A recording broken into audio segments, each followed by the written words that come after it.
Let's talk a little sports, and actually today, let's talk a lot of sports. The 2012 NBA Draft was held in New Jersey last night. As expected, Kentucky's Anthony Davis went first overall to New Orleans. Fans locally here in town, though, were wondering if former Howard Hawk Jay Crowder would be one of the 59 others to hear his name called. Well, at 9:45 p.m. last night, with the 34th pick in the draft, Cleveland selected Crowder, but his time in Cleveland was extremely short-lived. In fact, he never even had a chance to put on a Cavs jersey because his draft rights were immediately traded from Cleveland to Dallas in a 4-player deal. Dallas drafted North Carolina center Tyler Zeller at number 17 in the first round, then traded him to Cleveland for picks 24, 33, and 34, the last of which was Crowder. No matter which team Crowder ends up playing for, the Marquette star becomes the first player coached by Howard coach Mark Adams to be drafted into the NBA. It's a little bit of a surprise, but Jay was a great player. He was a National Player of the Year in junior college and was the Big East Player of the Year. So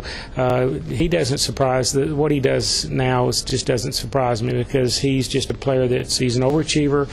He's got tremendous love for the game, great basketball IQ. I think he'll do very well in the NBA. The other players Dallas got in the trade were Jared Cunningham from Oregon State and Bernard James from Florida State. Dallas also had another pick at 55 and ironically drafted Crowder's Marquette teammate Darius Johnson-Odom. Just like Crowder, Odom didn't stay with the team he drafted very long, as Dallas immediately traded him to the Lakers for cash. San Antonio, meanwhile, had only one pick in the entire draft, and they selected Marcus Denman from Missouri with the 59th and next to last pick in the 60-player draft. Charlotte drafted Michael Kidd-Gilchrist, number 2, and it's the first time ever one school had the top 2 picks in the same NBA draft. Switching gears, talking NFL, the league has decided to shift the start time of the second game of its Sunday TV doubleheaders by 10 minutes to ensure fewer fans miss any of the action on the field. The late afternoon matchups on CBS and Fox will kick off at 4:25 p.m. Eastern Time, 3:25 here in the Central Time Zone, instead of the 4:15 Eastern, 3:15 Central start. Because of the network's contractual obligations, fans in the past would sometimes miss the end of early telecasts or the beginning of the late one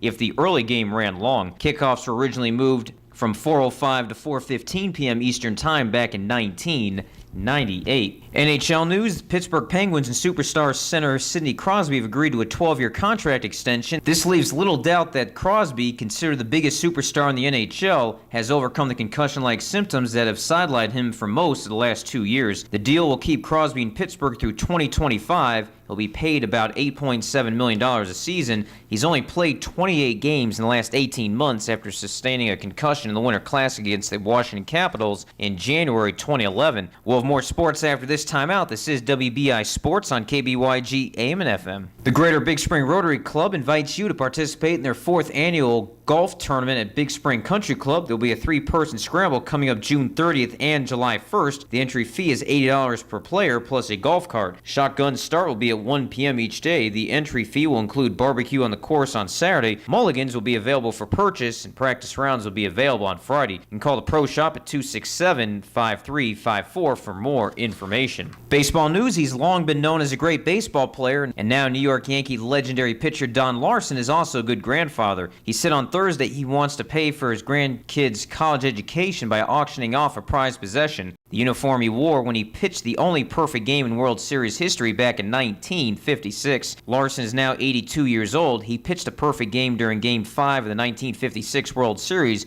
against the Brooklyn Dodgers. Estimates say that his jersey could fetch up to $2 million.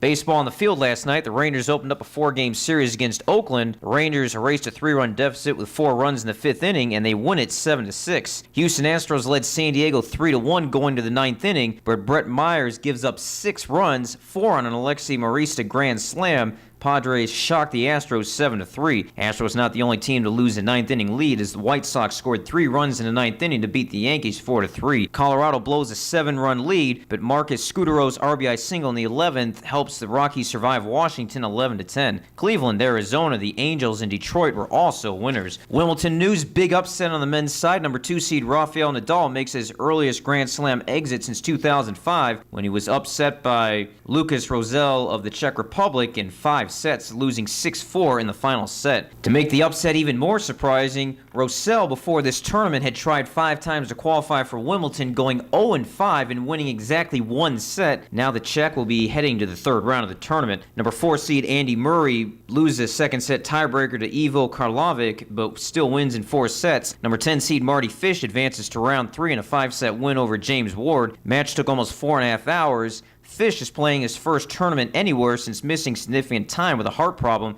but his heart held out pretty well. Women's side, number 1 seed Maria Sharapova, number 2 seed Victoria Azarenka, and number 4 seed Petra Kvitkova all advanced. PGA Golf, Bo Van Pelt fires a 4-under 67 for a 1-shot lead over 3 others after round 1 of the AT&T National in Washington, D.C. Finally, soccer news. The front of FC Dallas's jerseys will display the Advocare logo through a sponsorship deal with the Texas-based nutrition and fitness company. Specifics of the deal weren't released on Wednesday. The team said it's the first jersey sponsor in the franchise's 16-year history. The company already is a title sponsor of the Independence Bowl in Shreveport, Louisiana, and a NASCAR Sprint Cup race in Atlanta. So hey, a great time here in Big Spring. Ryan Tannehill 2 months ago gets drafted number 8 to the Miami Dolphins in the NFL draft, and last night Jay Crowder gets picked number 34 in the NBA draft, and it looks like he's going to be a Dallas Maverick. I'm Greg Sherman for WBI Sports on KBYG AM and FM.